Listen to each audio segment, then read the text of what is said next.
As últimas 3 eleições provaram que, se as redes sociais não são um fator determinante numa disputa eleitoral, certamente são componentes fundamentais para as chances de vitória nas urnas. Isso porque, mesmo com a vitória assegurada em 2018, grande medida pela força das redes sociais, o ex-presidente Jair Bolsonaro não conseguiu usar novamente esse potencial de forma definitiva nas eleições do ano passado. Ainda assim, mesmo com essa derrota do Bolsonaro, 8 dos 10 deputados federais mais populares nas redes sociais fazem oposição ao governo do presidente Lula do PT, segundo o índice de popularidade digital divulgado pela Quest agora em setembro.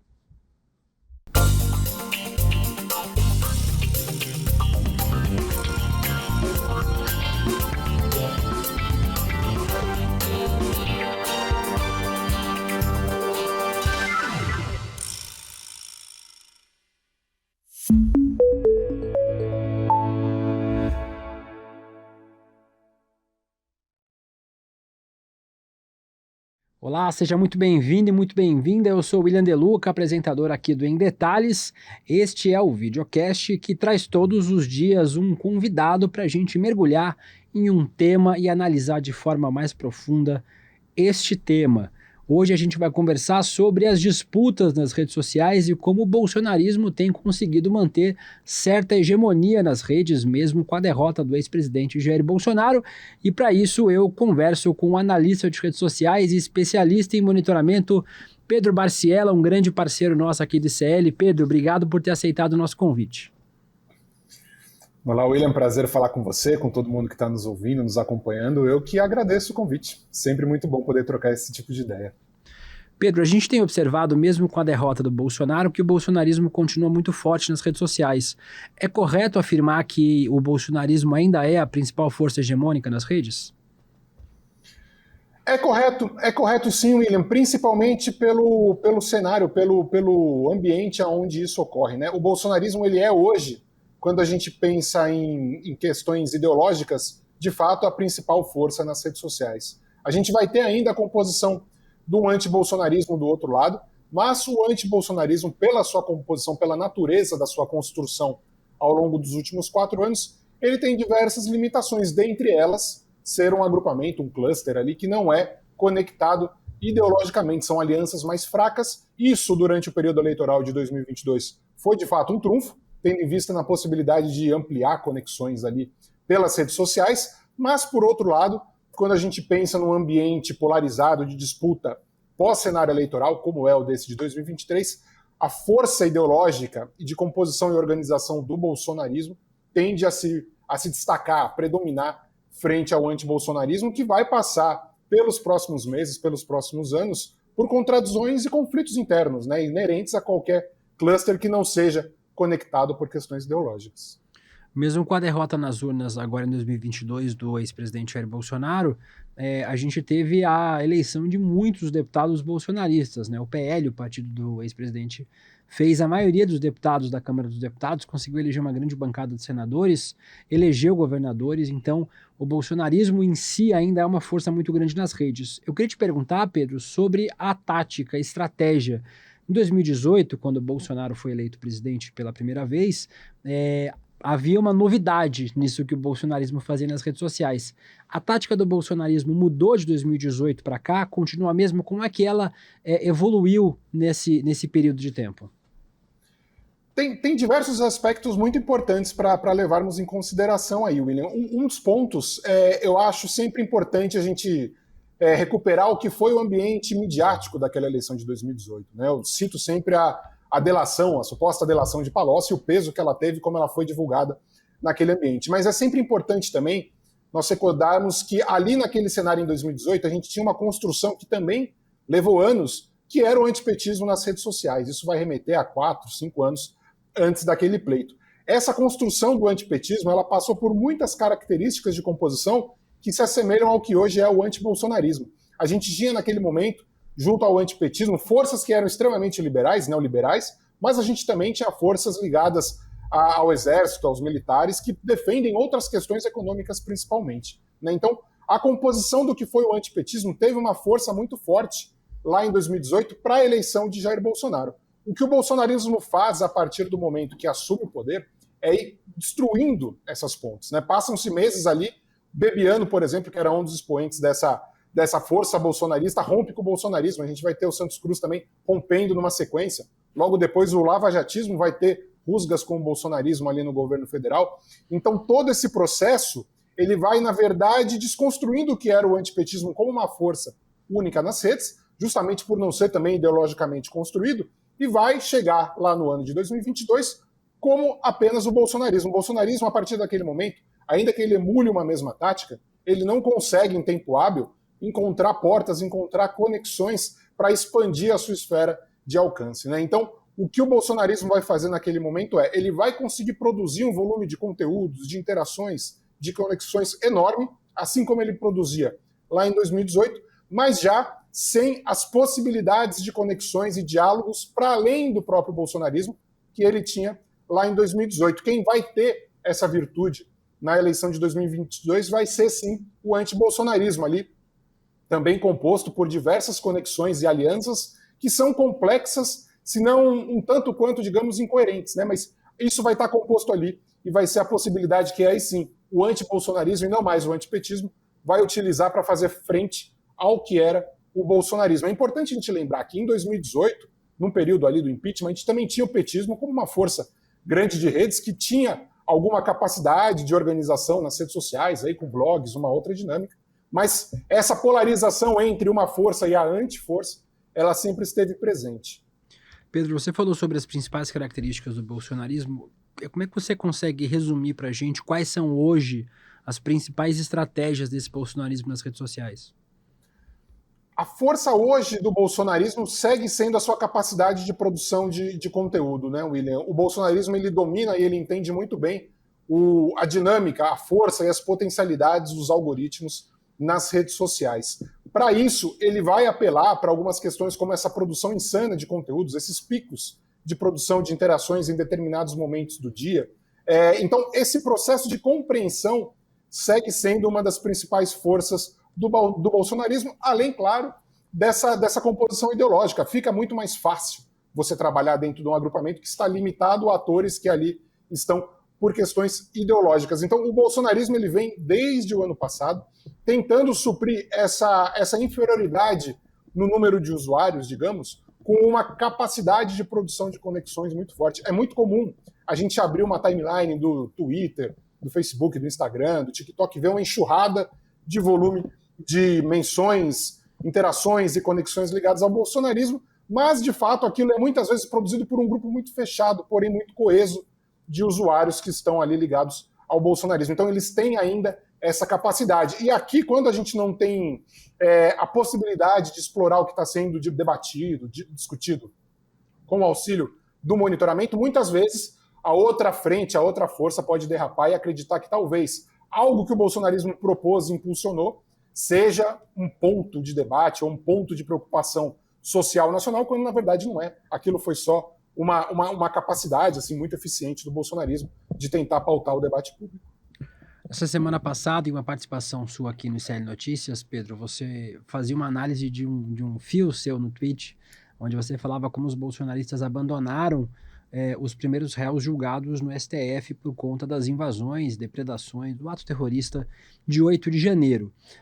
Tem uma matéria do mês passado, um levantamento feito pelo Globo, que mostra que Jair Bolsonaro tem recebido cada vez menos apoio dos aliados nas redes sociais, o principal espaço de embate político dos últimos anos. A análise nos perfis de deputados federais e senadores do ex-presidente mostra que as menções sobre ele minguaram desde 8 de janeiro, mesmo em dias considerados mais críticos para o capitão, o Jair Bolsonaro, o ex-presidente. Segundo os especialistas ouvidos nesse estudo, o silêncio dos aliados pode dificultar a criação de uma estratégia de defesa bolsonarista nas redes sociais. E eu trouxe a introdução desse estudo para conversar com você, Pedro, porque me parece que existe uma dificuldade hoje de coordenação do bolsonarismo em respostas rápidas às crises cada vez mais frequentes no campo bolsonarista. O bolsonarismo foi durante muitos anos a pedra, né, que se joga na vitrine. Hoje, apesar do governo, seu governo do presidente Lula, quem é a vitrine das redes sociais é o bolsonarismo, né? Como é que eles estão lidando com essa nova posição e também com essa dificuldade de criar uma linguagem coesa para defender, por exemplo, o ex-presidente Jair Bolsonaro. Perfeito, perfeito, William. Bom, tem um ponto interessante que é sempre bom nós recuperarmos ele, que é lá no final das eleições, no começo desse ano, o STF, o TSE, eles tomaram a pedra do bolsonarismo ao suspender diversos perfis de atores centrais ali dentro daquele agrupamento, né? Quando a gente acompanha, por exemplo, o comportamento da Carla Zambelli, a gente observa que ela, desde então, ela passou a medir muito mais as suas postagens, o teor das publicações, justamente porque ela entendeu que o cenário não era mais o mesmo daquele que foi registrado entre 2020, 2021 e até mesmo 2022. Esse processo de abandono é algo também que vai entrar no cálculo, por exemplo, da Carla Zambelli. É algo que aconteceu não só com ela, mas também com Roberto Jefferson, mas com Daniel Silveira e tantos outros bolsonaristas que foram sendo largados, de fato, no meio do caminho, à revelia do que acontecia ali dentro da disputa política. Agora, é muito interessante e também é muito importante a gente ter em mente que boa parte dessa dificuldade bolsonarista em entender como atuar nas redes vem de questões offline, né? O bolsonarismo ele não sabe, de fato, quais são os perigos que envolvem, por exemplo, a delação do Mauro Cid, quais são os perigos que envolvem uma investigação agora, assim como a Polícia Federal, atuando e buscando novas informações numa investigação contra o ex-presidente, o que pode vir a aparecer nos próximos dias, nas próximas semanas, nos próximos meses. Isso tudo que vem do offline acaba dificultando a atuação dessa estrutura que ainda é muito robusta do bolsonarismo nas redes sociais. Então, ao longo dos últimos meses, o que a gente vê é um bolsonarismo extremamente reativo. É um bolsonarismo que, apesar da capacidade, de novo, de produção de conteúdos, de tentar pautar alguns setores da sociedade, ele ainda não entendeu como fazer uma oposição e fazer essa oposição sem a cadeira do Palácio e principalmente sem a capacidade de pautar a imprensa, né? Durante muitos momentos dos últimos anos, quando acuado, o bolsonarismo, seja por meio do próprio Jair Bolsonaro ou por alguns setores do governo, ele usava a imprensa para tentar causar uma cortina de fumaça, explorar algum outro tema.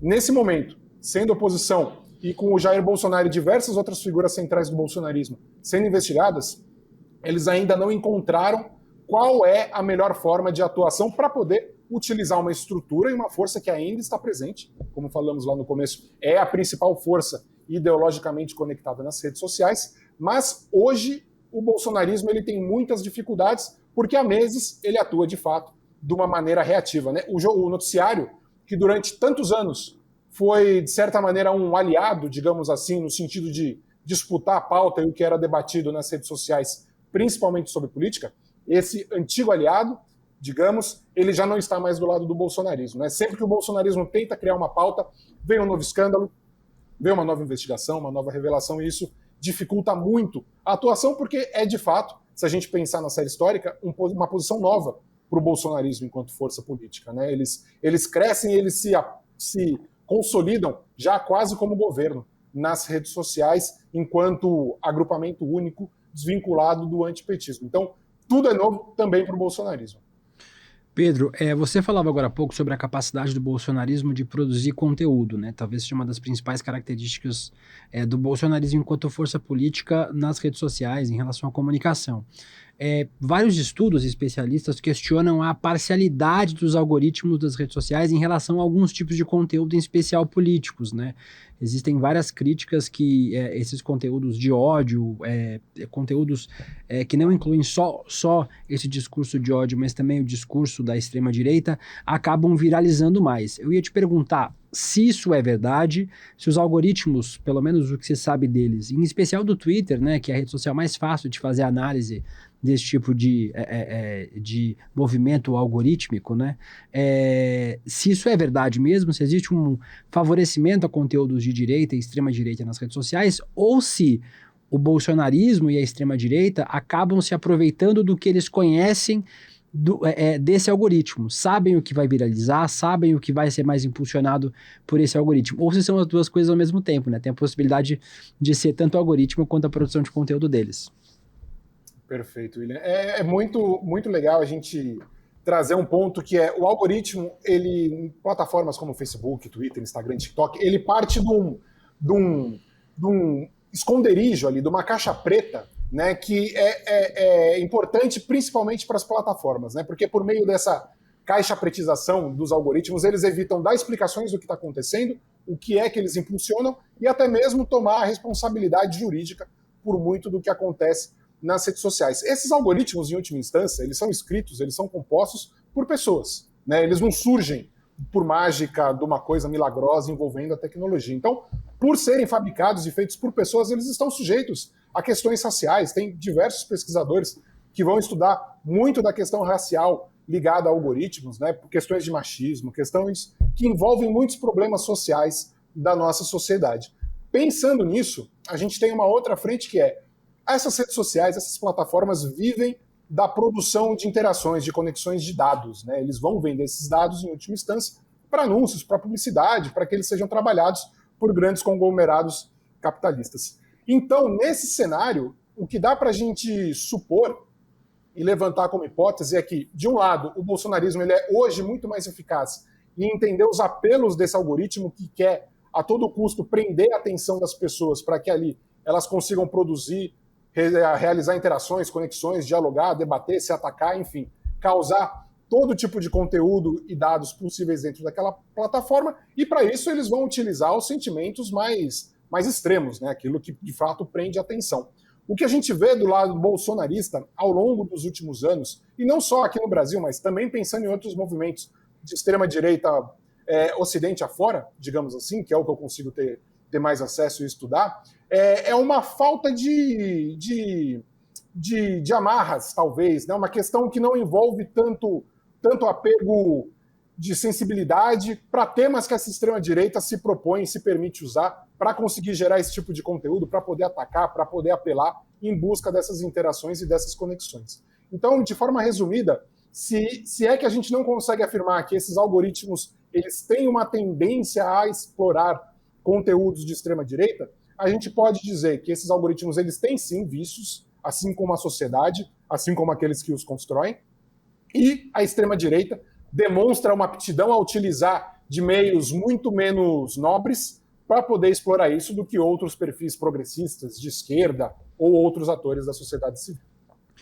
Pedro, esse estudo que eu trouxe aqui no começo desse nosso Em Detalhes fala sobre uma pesquisa da Quest, né? É um monitoramento de popularidade digital, chamado Índice de Popularidade Digital, feito pela Quest, pela empresa de pesquisa, mostra que só 2 dos 10 deputados federais com mais proeminência nas redes sociais, né, com mais engajamento, mais alcance, são do campo ou independente ou do governista, né? A gente tem Nicolas Ferreira em primeiro, depois Fábio Teruel, do MDB de São Paulo, que é independente, em segundo lugar, e aí só bolsonaristas até o 7º lugar, onde está André Janones, que caiu 5 posições, era o segundo colocado nessa pesquisa da Quest. Ele teve a maior queda nesse índice, foram 5 posições, caiu 29,5% em relação ao último levantamento feito pela Quest. Ele tinha aparecido com 30,3 pontos numa escala que vai até de 0 a 100 nessa análise feita pela Quest. A atual posição do deputado também se deve à redução da quantidade de posts que ele fez no período. Em agosto, a média de posts do Janones era de 3,5 por dia, antes, em maio, era de 11,2 por dia. E o teor dos conteúdos também mudou bastante. Há 4 meses, o deputado postava sobre as conquistas do governo Lula, somando 32 publicações no Facebook em agosto, e agora ele fez apenas 2, sendo que uma delas em relação ao Dia do Advogado. Eu vou te perguntar sobre o Janones porque ao redor do Janones criou-se até um termo, né, que ficou conhecido como janonismo cultural. O Janones começou a imitar algumas táticas do bolsonarismo em relação aos conteúdos. Vou te perguntar por ele, porque ele é o único deputado que aparece nessa lista. O que mudou nesse período em relação ao deputado André Janones, em relação à atividade dele nas redes sociais? E por que nenhum outro deputado progressista, governista, de esquerda consegue ter essa proeminência? Só o Janones, e usando, como a gente falou, essas táticas que eu queria que você explicasse um pouquinho também. Que táticas são essas do que se convencionou chamar de janonismo cultural, Pedro? Perfeito, William. Esse estudo ele é interessante porque ele permite um debate, algumas questões que são essenciais para concluir, de certa maneira, o que a gente pontuou até aqui, principalmente pensando na atuação do bolsonarismo, né? Esses números, quando a gente olha eles de maneira quantitativa, então, pensar em volume de menções, em volume de conexões, de interações, comentários, compartilhamentos, pesquisas no Wikipedia, matérias, enfim. Todos esses acabam sendo números quantitativos, né? Quando a gente passa a analisar a atuação de parlamentares, de políticos, por um viés de redes sociais, e ainda dentro das redes sociais, por questões metodologicamente ligadas apenas a números quantitativos, a gente corre o risco de talvez impulsionar e valorizar essa capacidade bolsonarista de produção de conteúdos e conexões e interações que talvez não necessariamente sejam elementos essenciais para se interpretar a eficiência de um parlamentar ou de um político nas redes sociais. Nesse período, de janeiro de 2023 para cá, por exemplo, a gente tem um bolsonarismo de fato atuando em pautas que são muito mais quentes, porque o bolsonarismo não tem como escapar. O bolsonarismo, nesse momento, ele não tem um projeto de país para propor, para debater, para tentar levar a cabo. Então, o que vai sobrar para o bolsonarismo desde o começo de janeiro é, de fato, um apelo ao Lula, um apelo a questões que remetem a outros governos petistas, um apelo em determinados momentos à defesa de Jair Bolsonaro ou uma disputa por um revisionismo histórico ligado ao que foram os atos golpistas do 8 de janeiro. Então, todo esse processo ele acaba abrindo espaço para que o bolsonarismo, de fato, explore conteúdos muito mais instagramáveis, digamos assim, né? Seja pela produção deles ou seja pelo volume de coisas que eles podem ter. Por outro lado, a gente vai ter uma base governista tendo que, de novo, fazer uma atuação muito mais propositiva, porque agora é governo. Você não consegue apenas só ficar fazendo posts atacando Jair Bolsonaro ou atacando a oposição, porque hoje você é governo. Então, há uma dificuldade muito maior nesse momento. Então, muitas vezes, esse tipo de análise que foca apenas no quantitativo vai deixar de fora alguns outros elementos que são muito importantes para que uma análise técnica, né, pensando no monitoramento, pensando na análise de redes, seja feita. Então, essas características distintas são muito importantes. Por outro lado, é importante a gente ter a ideia de que o Janones, quando ele chega em 22 e tem aquele papel, ele construiu durante muitos anos anteriores uma forma de atuação nas redes que mirava nichos e segmentos muito específicos da sociedade, né? Seja com o Auxílio Brasil, seja com o Bolsa Família, seja com alguns outros benefícios. Então, esse processo que se conclui em 2022, porque ali é uma final, é uma catarse da atuação de Janones nas redes sociais, ele foi, de fato, construído durante muitos anos antes das eleições de 2022. É natural agora que o Janones, compreendendo esse momento das redes sociais, onde ele não é mais oposição, onde ele não está proposto, aparentemente, a fazer oposição ao governo Lula, ele vai ter que se redescobrir, se renovar e se reinventar nas redes sociais, tentando encontrar um nicho, tentando ocupar um espaço que seja propositivo ali, diferente do que foi a atuação dele lá em 2022, que ali ele tentava atrair para o debate alguns outros setores que não estavam engajados com aquele debate, justamente porque, como a gente falou lá no começo, o Janones representava naquele anti-bolsonarismo uma aliança fraca para além do próprio setor de esquerda ou para o próprio progressismo, com usuários que não necessariamente estavam debatendo política. A gente observava o mapa de compartilhamento de conteúdos do Janones e era impressionante como ele fazia disseminar conteúdos em grupos de venda, de troca de bairro, seja no Facebook, seja em alguns outros canais. Então, essa era uma força do Janones, que ela, de certa maneira, encerra um ciclo em 2022 e pela qual o Janones vai precisar passar por um processo, talvez, de reinvenção para entender qual vai ser o papel dele no próximo ciclo nas redes sociais. Vou te perguntar sobre o campo progressista, Pedro. Vou dividir a pergunta em dois pedaços. A primeira delas é sobre os parlamentares, que acabam tendo uma possibilidade de atuação mais solta do que, por exemplo, governos, prefeituras, estados, etc. O que os deputados, senadores, parlamentares, políticos do campo progressista, do PT, do PSOL, do PDT, do PCdoB têm feito e por que isso que eles têm feito não tem tido o alcance necessário para, por exemplo, fazer uma disputa em tamanho em relação ao que o bolsonarismo tem feito, Pedro? William, são alguns pontos aqui, é muito interessante essa tua pergunta. O primeiro deles, eu acredito, e aqui puxando um pouco a sardinha para o lado do monitoramento, que falta um pouco da compreensão do para além do quantitativo nas redes sociais, né? É muito importante o parlamentar ele ter a compreensão de que o like, o comentário, o compartilhamento não é, em última instância, o ponto que define se a atuação dele está boa ou se está ruim nas redes sociais. Então, análises que levam apenas isso em consideração tendem a ter essas limitações. Não quer dizer que elas não tenham importância, mas precisa de algo a mais para poder entender e fazer, aí sim, um planejamento do que quer a base governista, do que quer uma bancada como a do PSOL, do que quer uma bancada como a da Rede, para poder cumprir com aquilo que foi prometido, né? Muitas vezes um conteúdo que seja de extrema relevância, de extrema importância para o seu nicho, ele não vai, de fato, gerar interações. Eu acompanho com a Karina, que trabalha comigo, minha companheira, e é voltada para a área ambiental. O tema ambiental é extremamente complexo de ser debatido nas redes sociais. Ele não gera engajamento na maior parte das vezes, mas é necessário. É uma pauta extremamente importantíssima. Mas o que a gente observa é qualquer tentativa ou proposta de planejamento a médio e longo prazo que venha do campo de esquerda, do campo progressista, ou até mesmo do campo governista nesse momento, eles barrem em algum momento com a tentação do clique, do like, da curtida, do comentário que vem nesse momento da história, muitas vezes de denúncias ligadas ao governo Jair Bolsonaro, à extrema-direita, e tudo que a gente sabe que precisa ser investigado, precisa ser denunciado, mas, muitas vezes, não é papel do parlamentar em sua atuação ali no parlamento, né, cobrir isso como se fosse um canal de imprensa, um canal de fofoca, ou buscar, de novo, em última instância, o like a qualquer custo. Então, o que a gente observa é, muitas vezes, a ausência de um planejamento, né, que é sobrecarregado ali na atuação pela busca do like, da curtida, do comentário.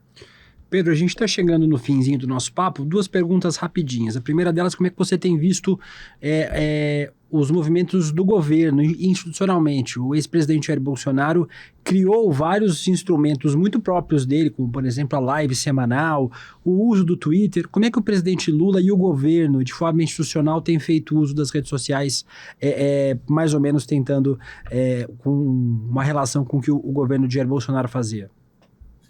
Perfeito, William.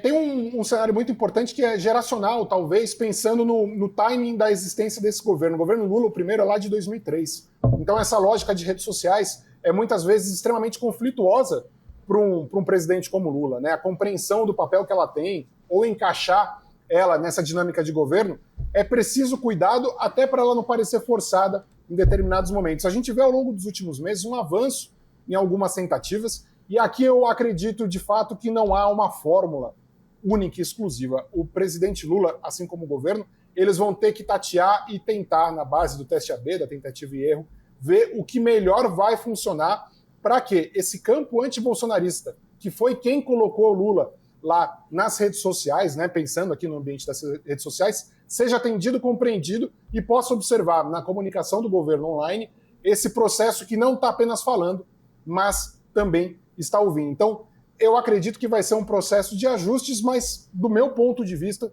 o que eu vejo é um governo que, ao menos, tenta, né? Tenta, do seu jeito, buscar quais vão ser as soluções para esse tipo de conexão. Só para a gente terminar, Pedro, você sempre compartilha com a gente nas suas redes sociais e também aqui nos programas do ICL, gráficos mostrando os pontinhos e as conexões. Normalmente a gente costuma ver 2 grupos diferentes, né? O grupo bolsonarista e o grupo antibolsonarista, ou antipetista, por assim dizer. Nesse sentido, a gente já consegue ver nos gráficos com mais frequência a separação de alguns desses grupos. Há um terceiro grupo aparecendo com mais proeminência, seja, por exemplo, grupos mais à esquerda ou grupos que se separaram do bolsonarismo ou não. A análise de redes ainda mostra pra gente 2 grupos muito claros na análise de redes sociais. Vai depender muito da fotografia do momento, William. A gente vai ter, por exemplo, episódios onde nós teremos uma estrutura ligada ao lavajatismo tentando se descolar em determinados momentos ali do bolsonarismo, principalmente por uma força da imprensa que tenta criar, isso a gente vê ao longo dos últimos anos, uma terceira força que seria ligada a atores, a candidatos lavajatistas, mas isso sempre volta, né? Essa fotografia, ela depende muito do momento, da pauta. Assim como no antibolsonarismo, ao longo dos últimos meses, nós registramos diversos fragmentos causados por pautas como a taxação de importações chinesas, né? Então, dentro do bolsonarismo, isso é um movimento que tende a ocorrer de maneira menos regular. Já dentro do antibolsonarismo, essa construção e essa desconstrução, essa conexão e essa desconexão tendem a ser cada vez mais regulares. Mas cabe ao governo saber dialogar, entender a complexidade, as contradições desse campo e buscar as melhores formas de se conectar para que mantenha a força do que é o antibolsonarismo nas redes. O Em Detalhes de hoje conversou com um analista de redes sociais, especialista em monitoramento, Pedro Barciar, nosso parceiraço aqui de CL. Pedro, obrigado pelo tempo e pelo papo aqui.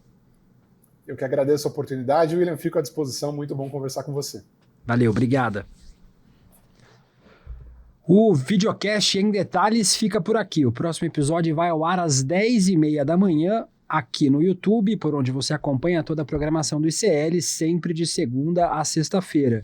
Você também pode acompanhar o Em Detalhes nas principais plataformas de áudio. Para quem acompanha essa transmissão ao vivo no YouTube, você fica agora com o videocast Mercado e Investimentos com André Campedelli e Débora Maganha. Às 6 da noite tem ICL Notícias, segunda edição. A gente se vê.